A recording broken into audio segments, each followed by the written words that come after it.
Hello friends, welcome to my YouTube channel prep concept. पिछले lecture में हम लोगों ने अल्टरनेट डे पे आधारित कुछ प्रश्न किए थे। इस लेक्चर में डेट इज ये लेक्चर नंबर 5 है। इसमें हम लोग एफिशिएंसी बेस्ड प्रॉब्लम को देखेंगे। तो आइए हम लोग कुछ कंसेप्ट देखते हैं। एफिशिएंसी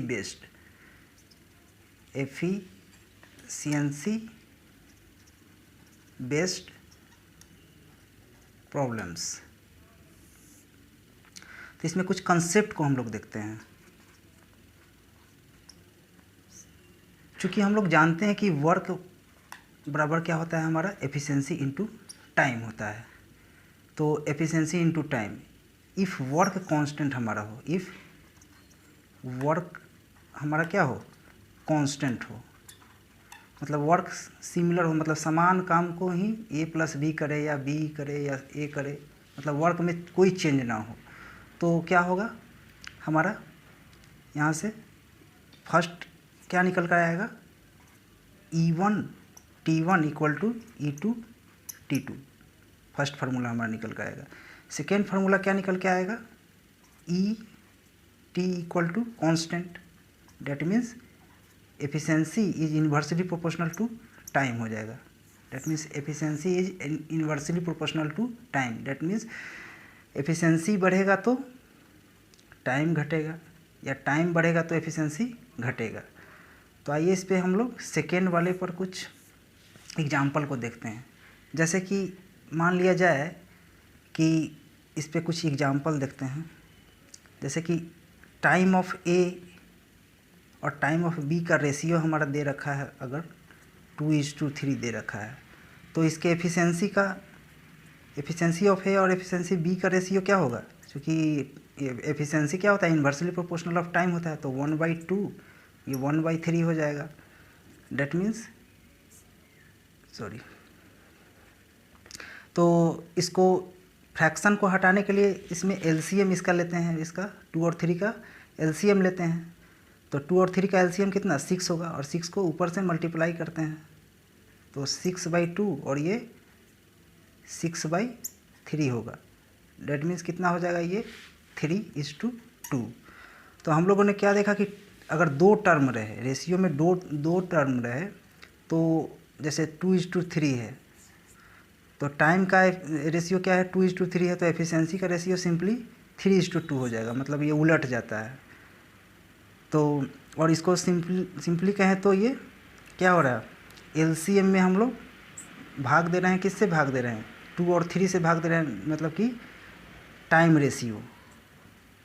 रेशियो से भाग दे रहे हैं। तो अगर इसी प्रकार 3 टर्म्स आ जाए, रेशियो में 3 टर्म्स आ जाए, तो उस केस में हम लोग ये वाला कंसेप्ट यूज करेंगे। एलसीएम निकालेंगे, एलसीएम ऑफ टाइम का एलसीएम निकालेंगे और टाइम रेशियो से डिवाइड कर देंगे। तो आइए एक और हम लोग एग्जांपल देखते हैं। अगर हमारा टाइम का ratio, time of A, time of B और टाइम ऑफ सी, मतलब 3 टर्म आ जाए, क्या दिया हुआ हो, 1:2:3 दिया हुआ हो, तो सिंपली एफिशिएंसी का रेशियो हम लोग कैसे निकालेंगे, ए बी और सी के एफिशिएंसी का रेशियो कैसे निकालेंगे, तो हम लोग टाइम का एलसीएम लेंगे, हम लोगों ने देखा था। तो 1, 2 और 3 का एलसीएम 6 होगा, और हम लोग एलसीएम में टाइम के रेशियो से भाग देते हैं, मतलब कि 6 में 1 से भाग देंगे तो कितना होगा, 6 होगा, 2 से भाग देंगे तो 3 होगा, और ये 3 से भाग देंगे तो ये 2 होगा। तो इस तरह से हम लोग एफिशिएंसी का रेशियो निकाल लेंगे, टाइम का रेशियो दिया हुआ रहे तो। अब अगला कंसेप्ट कहता है कि if A is twice efficient लिखा रहे, या बेटर लिखा रहे, या फास्टर लिखा रहे, या कैपेबल लिखा रहे, ये चारों शब्द में से कोई एक शब्द लिखा रहे, A is twice efficient, better, faster, capable than B, तो सिंपली इसको इस तरह से दर्शाएंगे, A is twice efficient than B. That is A by B कितना हो जाएगा मेरा, 2/1। डेट मीन्स ए का एफिशिएंसी 2 और बी का एफिशिएंसी 1, डेट इज़ ए और बी का एफिशिएंसी का रेशियो कितना हो जाएगा 2:1। तो सिंपली टाइम का रेशियो कितना हो जाएगा, time of A time of B, चूँकि इन्वर्सली प्रोपोर्शनल होता है और हम लोग जानते हैं कि ये उलट जाता है तो 1:2 हो जाएगा। इस तरह से हम लोग निकाल लेंगे। अगर इस तरह कुछ ऐसा दिया हो a = 2b = 3c दिया हो, इस तरह से दिया हो, तब हम लोग कैसे निकालेंगे, तब हम लोग इसका एफिशिएंसी का रेशियो कैसे निकालते हैं, ए बी सी। तो सिंपली हम लोग क्या पढ़े हैं, एलसीएम, चूँकि ये ए बी सी तो ये एफिशिएंसी है तो बचेगा, मतलब कि 1 2 3 ये टाइम हो जाएगा। तो टाइम का एलसीएम हम लोग निकालेंगे। टाइम का एलसीएम क्या 3 2 और 1 का एलसीएम 6 होगा। और टाइम एलसीएम में हम लोग टाइम के रेशियो से डिवाइड कर देते हैं, मतलब कि 6 में डिवाइड करेंगे 1 से तो ये 6 होगा, और ये 6 में डिवाइड करेंगे 2 से तो 3, और ये 6 में तो 3 से तो ये 2 होगा। और टाइम का रेशियो क्या होगा, time of A time of B time of C. तो सिंपली ये ए बी सी एफिशिएंसी है तो बचेगा वही टाइम हो जाएगा, मतलब कि 1:2:3। इस तरह से हम लोग, ऐसा अगर इक्वेशन दिया हुआ हो तो हम लोग एफिशिएंसी का रेशियो और टाइम का रेशियो निकालते हैं। तो दोस्तों ये था मेरा एफिशिएंसी पर कुछ कंसेप्ट। अब हम लोग आइए कुछ क्वेश्चंस को देखते हैं, एफिशिएंसी पे आधारित कुछ क्वेश्चन देखते हैं। तो क्वेश्चन नंबर 1 क्या कहता है, A is 3 times better than B and takes time 60 days less than B to complete a work। कहता है कि A is 3 times better than B, A B से 3 गुना ज़्यादा अच्छा है काम करने में, और उस काम को करने में बी से 60 दिन कम समय लगाता है। तो कहता है कि in how many days total work is finished by A plus B together. A और बी एक साथ मिलकर कितने दिनों में काम कर देंगे। तो इसका सॉल्यूशन देखते हैं, आइए हम लोग इसका सॉल्यूशन देखते हैं। तो क्या कहता है, simply A is 3 times better than B. तो हम लोग क्या पढ़े हैं, जब A is 3 times better than B तो ए इज़ 3, बी इस तरह से लिखेंगे, that is A by B कितना हो जाएगा 3/1, मतलब ए का एफिशिएंसी 3, बी का एफिशिएंसी 1 हो गया मेरा। अब कहता है कि ए बी से 60 दिन कम समय लगाता है, तो इसका टाइम का रेशियो कितना हो जाएगा, ए और बी का एफिशिएंसी का रेशियो है 3/1, तो टाइम का रेशियो क्या हो जाएगा इसका, since time is inversely proportional तो ये उलट जाएगा 1/3 हो जाएगा। और हम लोग जानते हैं कि एलसीएम, इसका टाइम का एलसीएम क्या देता है, वर्क देता है, मतलब कि 3 जो होगा हमारा वर्क देगा। और ये कितना कम समय लगाता है, ए का टाइम बी के टाइम से कितना कम है, तो 3 में से 1 गया तो 2 कम है, ठीक है। तो लेकिन क्वेश्चन में 2 ना देकर क्या दे रखा है, 60 डेज कम रखा है, तो इसलिए इसमें 60 बनाने के लिए इसको 30 से मल्टीप्लाई करना पड़ेगा। तो इसमें भी टोटल वर्क 3 ना होकर इसमें 30 से मल्टीप्लाई होगा, जो कि कितना 90 वर्क मेरा हो जाएगा, 90 वर्क हो जाएगा। तो कहता है कि time of A plus B, total work को फिनिश करने में ए प्लस बी मिलकर कितने दिनों में समाप्त करेगा। तो time of A plus B क्या होगा, work by efficiency of A plus B, that means work कितना 90 और efficiency of A plus B कितना 3 और 1 4, मतलब कि 45 दूना 90 और 2 दूना 4, मतलब कि 45/2, मतलब कि 22 से ही 1/2 डेज लगेंगे ए प्लस बी को उस काम मिलकर उस काम को करने में। क्वेश्चन नंबर सेकेंड क्या कहता है, A is 4 times better than B and takes 45 days less time than B to complete a work. A B से 4 गुना ज़्यादा क्षमता वाला है और 45 दिन कम समय लगाता है किसी काम को करने में। तो कहता है कि in how many days total work finished by A plus B together. तो इसको भी वैसा ही देखते हैं, A is 4 times better than B, that means A is 4 times efficient than B. तो ए इज 4b इस तरह से लिखेंगे, that is A by B क्या होगा मेरा 4/1 होगा, मतलब ए का एफिशिएंसी 4 और बी का एफिशिएंसी 1। तो इसके एफिशिएंसी का रेशियो 4/1 है, तो टाइम का रेशियो क्या हो जाएगा, time of A by time of B क्या होगा मेरा 1/4 होगा। और टाइम का एलसीएम हम लोग क्या जानते हैं, जो कि वर्क देता है, डेट मीन्स 4 होगा जो कि वर्क देगा। और ये कितना कम समय लगाता है, time of A time of B से कितना कम है, तो 3 है, लेकिन क्वेश्चन में 3 ना देकर कितना दे रखा है 45 डेज दे रखा है, तो इसमें कितना 15 से मल्टीप्लाई करना पड़ेगा। तो ये भी 4 ना होकर इसमें कितना 15 से मल्टीप्लाई करना पड़ेगा, तो कितना ये 60 वर्क हो जाएगा, मतलब कि 4 वर्क ना होकर 60 वर्क हो जाएगा। इसलिए मेरा time of A plus B पूछ रहा है, जो कि work by efficiency of A plus B होता है। तो वर्क कितना 60 और efficiency of A plus B कितना 4 और 1 5 हो जाएगा, मतलब कि ये 12 बार में कटेगा, मतलब कि 12 डेज में ए प्लस बी मिलकर उस काम को कंप्लीट कर देगा 12 डेज में। अब दोस्तों क्वेश्चन नंबर 3 क्या कहता है कि A is 2 times faster than B, faster बोल रहा है यहाँ पे, वैसे ही B is 2 times faster than C. तो कहता है कि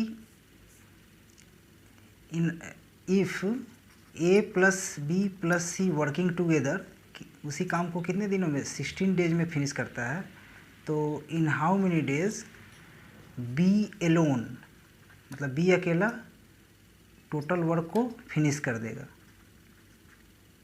फिनिश करेगा। तो आइए इसका सॉल्यूशन देखते हैं।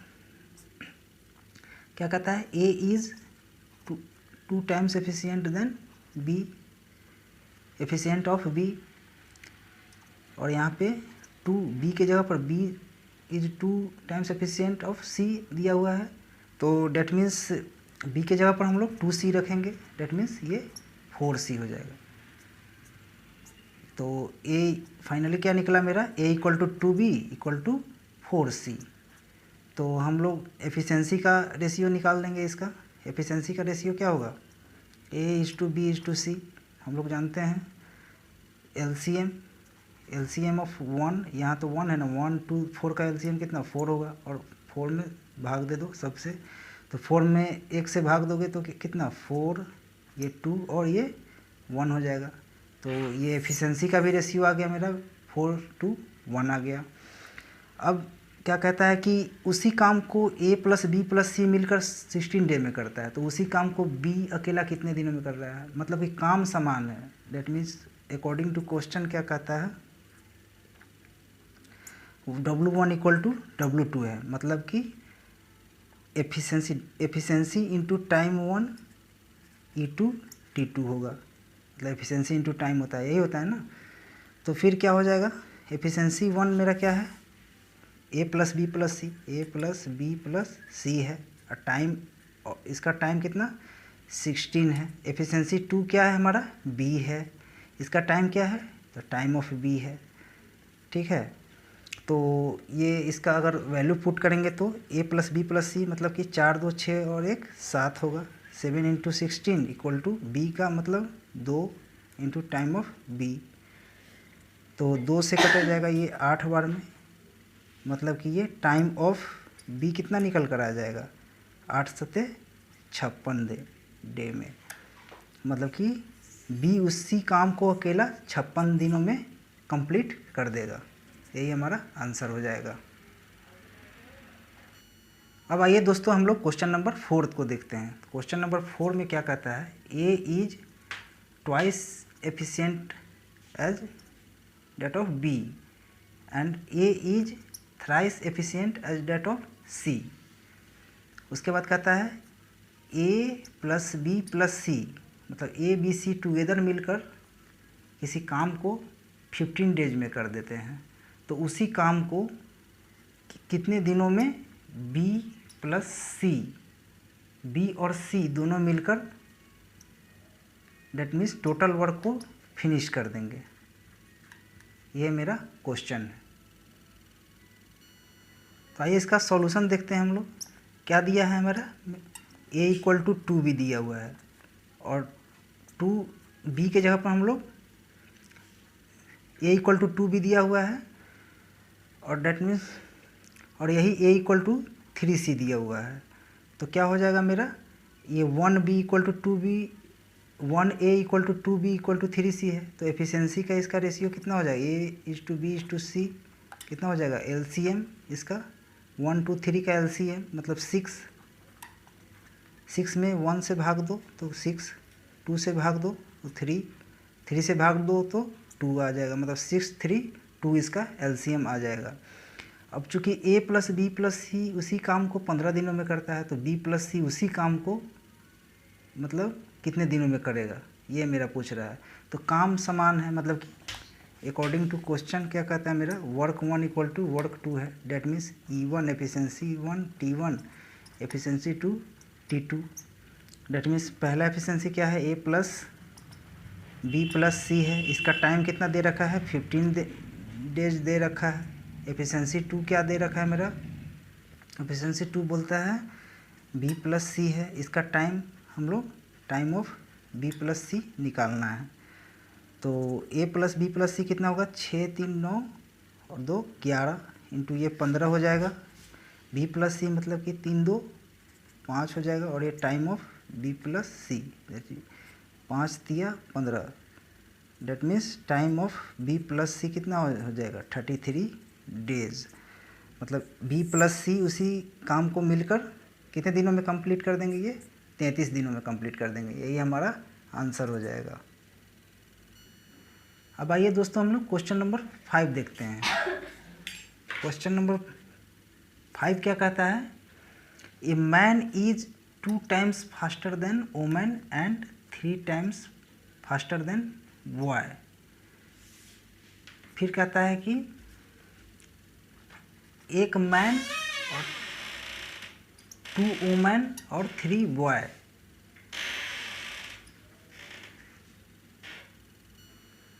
किसी काम को, एक मैन 2 वोमेन और 3 बॉय किसी काम को 3 डेज में करते हैं, तो कहता है कि कितने दिनों में उसी काम को एक लड़का मतलब 1 बॉय फिनिश कर देगा, मतलब टोटल वर्क को फिनिश कर देगा। ठीक है, तो इसका सॉल्यूशन देखते हैं हम लोग। क्या दे रखा है, man equal to 2 women equal to 3 boy दे रखा है। तो यहाँ पे मेरा मैन वोमेन और बॉय की एफिशिएंसी किस तरह से निकाली जाएगी, तो इसका एलसीएम 1 2 और 3 का एलसीएम 6 होता है, तो एलसीएम 6 में हम लोग भाग दे देंगे, 1 से भाग देंगे तो कितना 6, 2 से भाग देंगे तो 3 और 3 से भाग देंगे तो 2। ठीक है, तो मैन वोमेन और बॉय का एफिशिएंसी कितना 6 3 2 आ गया मेरा, 6 3 2 आ गया। अब कहता है कि उसी काम को मैन और 2 वोमेन और 3 बॉय 3 डे में करता है, तो उसी काम को एक बॉय कितने दिनों में फिनिश कर देंगे। डेट मीन्स यहाँ पे वर्क समान है, वर्क कांस्टेंट है, that is according to question क्या है मेरा, वर्क 1 इक्वल टू वर्क 2 है। That means efficiency into time 1 equal to efficiency 2 into time 2। Efficiency 1 क्या है मेरा, तो man 2 women and 3 boy, man 2 women and 3 boy, और इसका टाइम कितना दे रखा है 3। एफिशिएंसी 2 क्या है 1 बॉय, और इसका टाइम ऑफ बॉय पूछा जा रहा है। तो इसमें सिंपली रख देना है, मैन के जगह पर कितना 6 प्लस 2 इंटू वुमेन के जगह पर 3 और 3 इंटू बॉय के जगह पे 2 इंटू 3 और बॉय के जगह पर कितना, तो 2 इंटू टाइम ऑफ बॉय। तो कितना हो जाएगा ये 6 6 12 और 6 18 गुना 3 equal to 2 into time of boy. तो 2 से ये 9 टाइम्स में कट जाएगा। डैट मीन्स ये होगा कितना फाइनली टाइम ऑफ बी मतलब टाइम ऑफ बॉय कितना आ जाएगा 27 डेज। मतलब कि उसी काम को एक लड़का कितने दिनों में 27 दिनों में कर देगा। यही मेरा आंसर हो जाएगा। अब आइए दोस्तों हम लोग क्वेश्चन नंबर 6 देखते हैं। क्वेश्चन नंबर 6 क्या कहता है कि टाइम बी जो है ए से दोगुना टाइम लेता है। B takes time 2 times than A and B ही सी से 3 गुना टाइम लेता है किसी काम को करने में। फिर कहता है कि इफ़ ए बी और सी टुगेदर मिलकर किसी काम को 24 डेज में करते हैं, तो कितने दिनों में ए और बी उसी काम को मिलकर मतलब टोटल वर्क को फिनिश कर देंगे। ये मेरा क्वेश्चन है। तो आइए इसका सॉल्यूशन देखते हैं। क्या दे रखा है मेरा, time of B is 2 times of time of A, equation number 1 है। Time of B 3 times of time of C दे रखा है, इक्वेशन नंबर 2 है। तो 1 एंड फ्रॉम इक्वेशन 1 एंड 2 क्या होगा मेरा, time of B equal to क्या होगा 2 time of A equal to 3 time of C. That means इसको ऑर्डर में सजा लें तो क्या होगा 2 time of A equal to time of B equal to 3 time of C. चूँकि ये तो टाइम है, ये टाइम है, टाइम है, टाइम है, टाइम ऑफ ए है, टाइम ऑफ बी है, टाइम ऑफ सी है, तो इससे सटा हुआ मतलब कि इसका जो कोफिशिएंट होगा वो क्या हो जाएगा एफिशिएंसी हो जाएगा। तो that means efficiency of A, efficiency of B और एफिशिएंसी ऑफ सी क्या हो जाएगा 2:1 क्या 3। ए और बी और सी का एफिशिएंसी हो जाएगा, एफिशिएंसी का रेशियो हो जाएगा। अब कहता है मेरा कि ए बी और सी उसी काम को मिलकर 24 डे में करते हैं, तो कितने दिनों में ए और बी सेम वर्क को फिनिश कर देंगे। मतलब यहाँ पे वर्क कांस्टेंट है, यहाँ भी वर्क W है, यहाँ भी वर्क W है, मतलब यहाँ W1 है तो यहाँ पे W2 है, तो दोनों ये सेम है। ठीक है, that means according to question क्या है मेरा, वर्क 1 इक्वल टू वर्क 2 है। That means efficiency 1 time 1 efficiency 2 time 2। तो एफिशिएंसी 1 क्या है मेरा ए प्लस बी प्लस सी है, टाइम 1 क्या है 24 है, एफिशिएंसी 2 क्या है ए प्लस बी है, और टाइम 2 क्या है time of A plus B है मेरा। तो कितना हो जाएगा A plus B plus C, मतलब A plus B plus C कितना आ जाएगा मेरा 2 और 1 3 और 1 2 1 3 और 3 6 गुना 4। ठीक है, ए प्लस बी कितना आ जाएगा 3 into time of A plus B. तो यहाँ से 3 दूना 6 कट गया, ये मतलब time of A plus B कितना आ गया 4 दूना मेरा 8 हो जाएगा। ये नहीं ये 24 है, सॉरी 24 है, तो ये 24 दूना 48 डे हो जाएगा। मतलब कि ए प्लस बी उसी काम को मिलकर कितने दिनों में कंप्लीट कर देंगे 48 डेज में कंप्लीट कर देंगे। यही मेरा आंसर हो जाएगा। तो दोस्तों ये था एफिशिएंसी बेस्ड के कुछ प्रॉब्लम, कुछ और प्रॉब्लम बाकी रह गए हैं जो कि हम लोग अगले लेक्चर में करेंगे। यदि मेरा मेहनत अच्छा लग रहा है तो प्लीज़ वीडियो को लाइक करें, चैनल को सब्सक्राइब करें और अपने दोस्तों के साथ भी शेयर करें। Thank you for watching this video.